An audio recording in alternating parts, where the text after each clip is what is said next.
Mesdames et Messieurs, c'est avec beaucoup de plaisir que je me retrouve avec vous, les représentants du peuple de Côte d'Ivoire, et à travers vous, la nation ivoirienne dans toute sa diversité.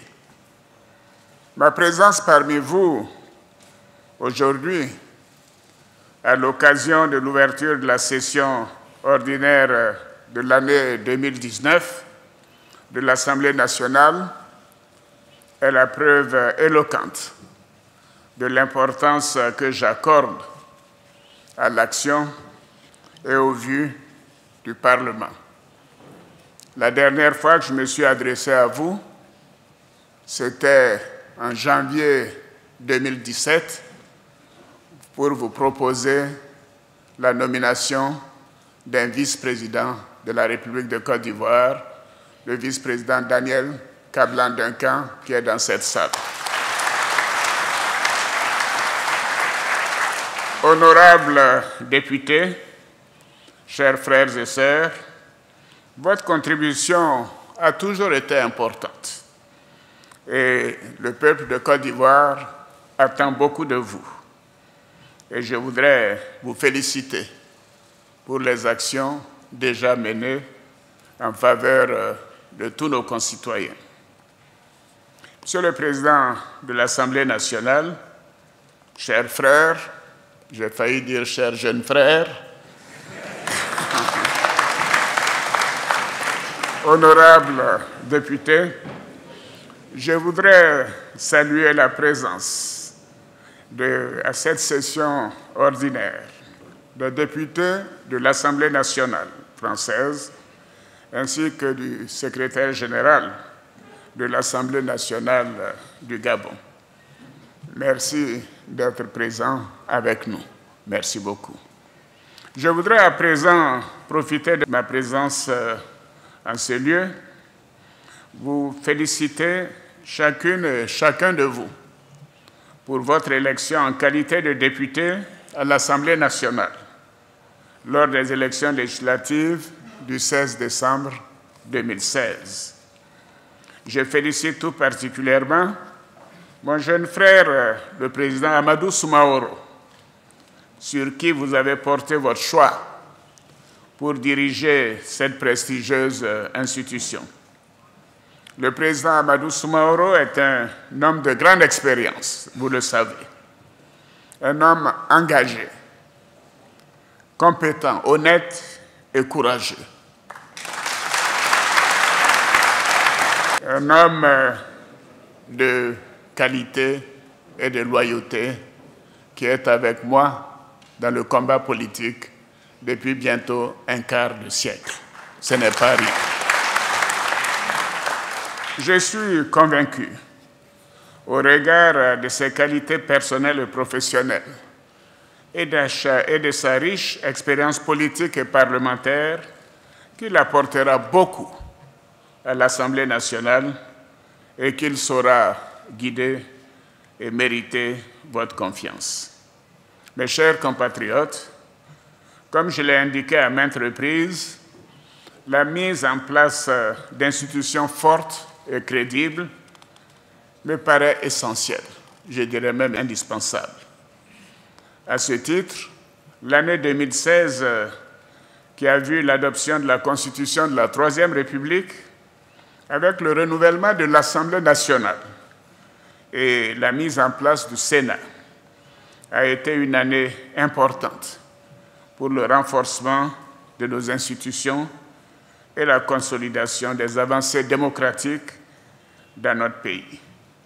Je vais d'ailleurs nommer les 33 sénateurs que la Constitution me confère dans les tout prochains jours pour que le Sénat soit au complet avec ses 99 membres. Nous devons poursuivre les efforts entrepris par une collaboration encore plus accrue entre l'exécutif et le législatif. Mesdames et Messieurs, honorables députés, en application des dispositions de la Constitution que j'ai toujours dans la poche, qui stipule en son article 115, comme l'a dit le président de l'Assemblée nationale, que le président de la République communique avec l'Assemblée nationale et le Sénat, soit directement, soit par des messages qu'il fait lire par le vice-président de la République dans chacune des chambres du Parlement. J'ai décidé de m'adresser à vous ce matin pour un message à la nation.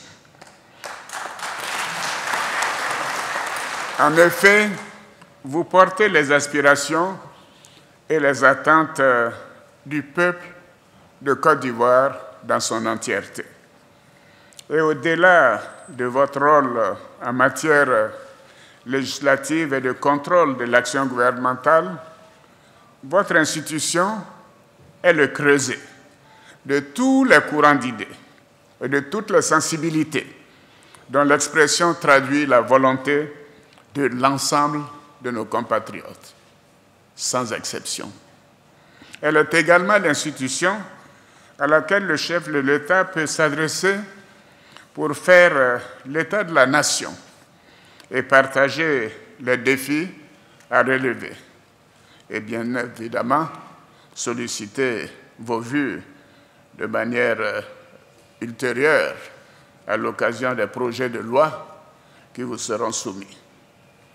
Honorables députés, Mesdames et Messieurs, le bilan de l'action gouvernementale au cours de ces dernières années a montré des avancées significatives, je dirais même exceptionnelles, qui contribuent au rayonnement de notre nation. Des progrès ont également été enregistrés au plan économique et social, ainsi qu'en matière de réformes structurelles et de développement des infrastructures.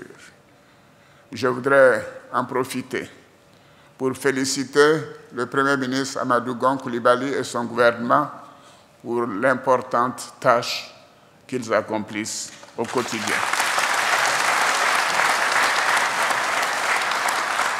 À présent, nous avons décidé de mettre un accent particulier sur le social, avec la mise en œuvre du programme social du gouvernement sur la période 2019-2020.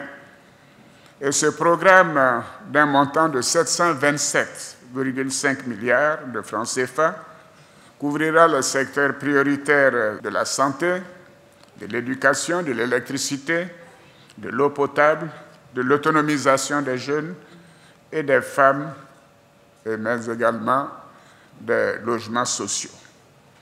Et je dois signaler que les dépenses sociales du budget ivoirien représentent à peu près le tiers du budget national, c'est-à-dire plus de 2 000 milliards de francs CFA.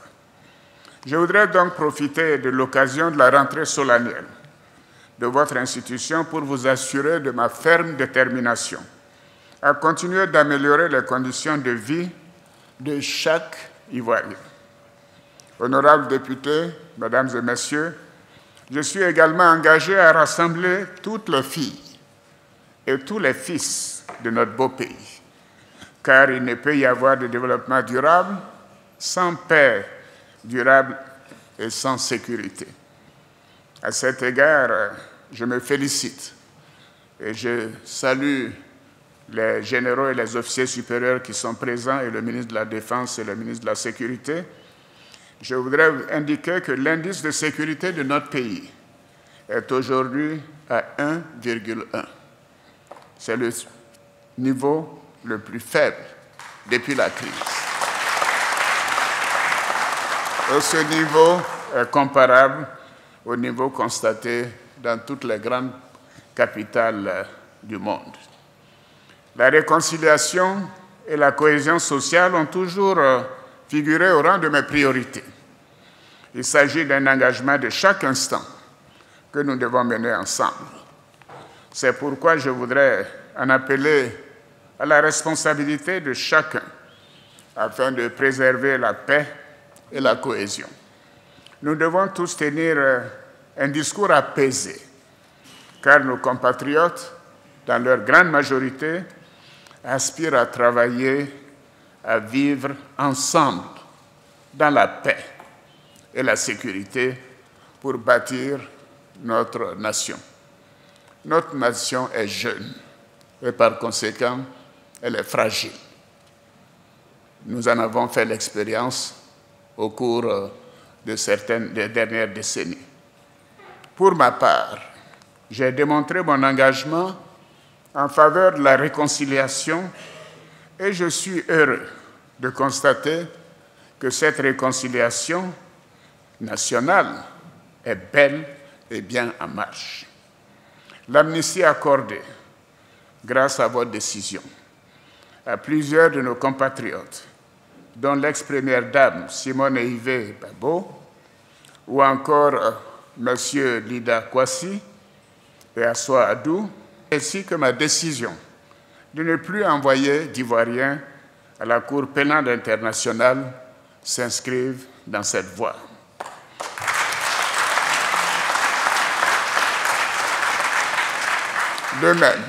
De même, je me félicite des décisions prises auparavant par la justice qui ont permis la mise en liberté de nombreux de nos compatriotes poursuivis ou condamnés pour des infractions en lien avec la crise post-électorale de 2010 ou des infractions contre la sûreté de l'État commises après le 21 mai 2011, date de mon investiture officielle. Bien évidemment, l'indemnisation des victimes doit continuer de demeurer une priorité, car ces moments furent difficiles et pénibles et choquants pour nombreux de nos concitoyens. Donc l'indemnisation en cours des victimes des différentes crises que notre pays a traversées s'inscrit dans la même perspective de réconciliation et du pardon. Oui, s'il n'y a pas indemnisation des victimes, il ne peut pas y avoir de réconciliation. L'État continuera d'apporter le réconfort et la solidarité de la nation aux victimes et à leurs familles. Et dans ce cadre, des mesures additionnelles ont été prises au plan matériel et financier en vue de soutenir davantage les victimes de la crise post-électorale. Toutes les victimes, sans exception. Par ailleurs, j'ai instruit le Premier ministre, chef du gouvernement, à l'effet de rencontrer les responsables des partis politiques et de la société civile en vue de réexaminer la composition de la commission électorale indépendante, comme je l'avais promis, conformément aux recommandations de la Cour africaine des droits de l'homme et des peuples. À l'issue de ce dialogue politique, entamé depuis janvier 2019, je déposerai devant votre institution un projet de loi relatif à la commission électorale indépendante, prenant en compte les propositions qui renforcent la confiance dans cette importante institution. Je voudrais insister pour dire qu'il importe que les débats et les délibérations se fassent dans la confiance et fassent progresser la démocratie dans notre pays, car les Ivoiriens ont besoin d'être rassurés. Les Ivoiriens ont besoin de considérer que leur classe politique mérite la confiance qui leur est faite. Honorables députés, mesdames et messieurs, pour tenir compte de l'évolution de notre société, nous continuerons de renforcer le rôle et la place des femmes et des jeunes.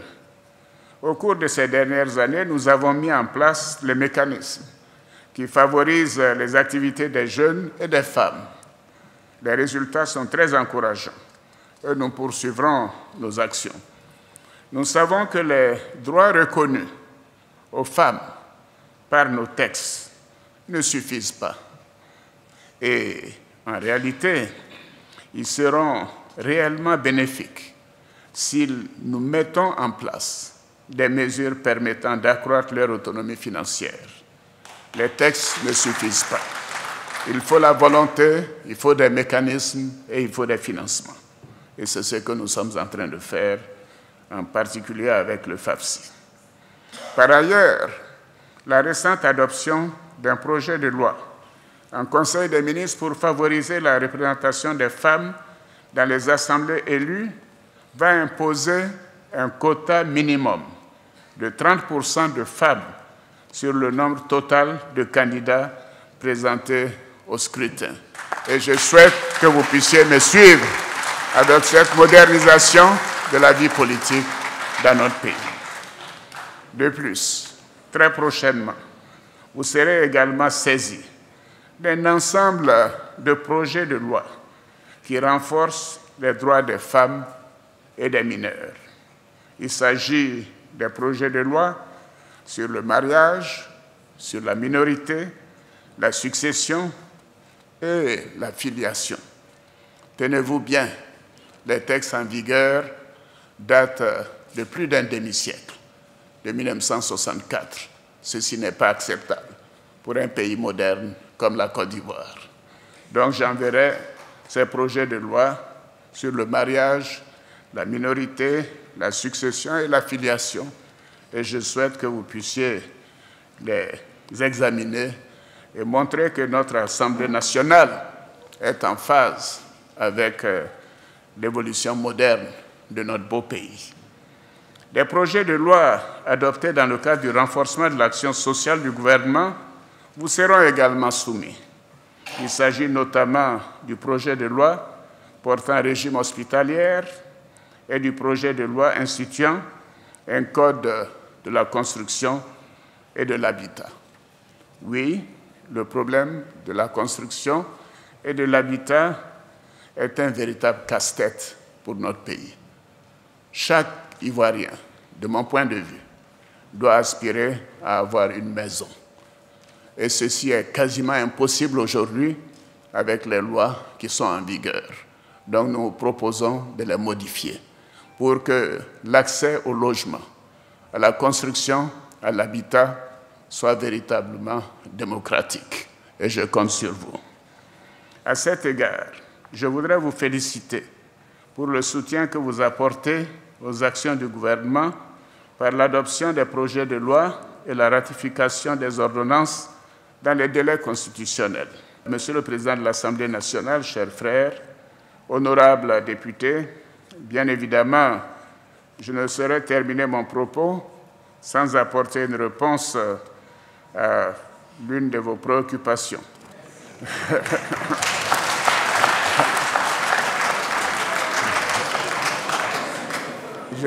Je note que cette préoccupation a été particulièrement applaudie par les députés. Oui, à savoir l'élaboration de la loi organique relative au statut des députés.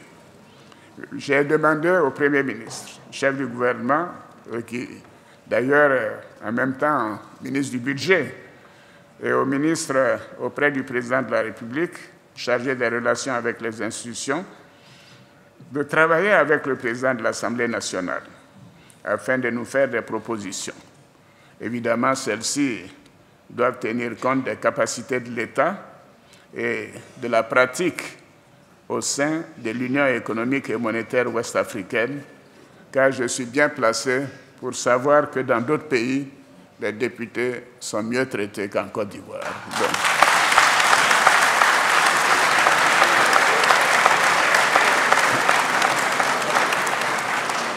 Donc, vous pouvez compter sur un examen pragmatique de cette question.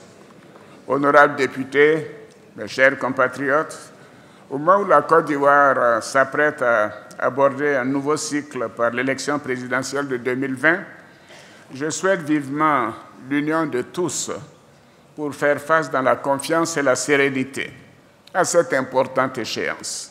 Je suis convaincu, et je le répète, que tout se passera bien, dans une bonne ambiance, comme cela a été en 2015.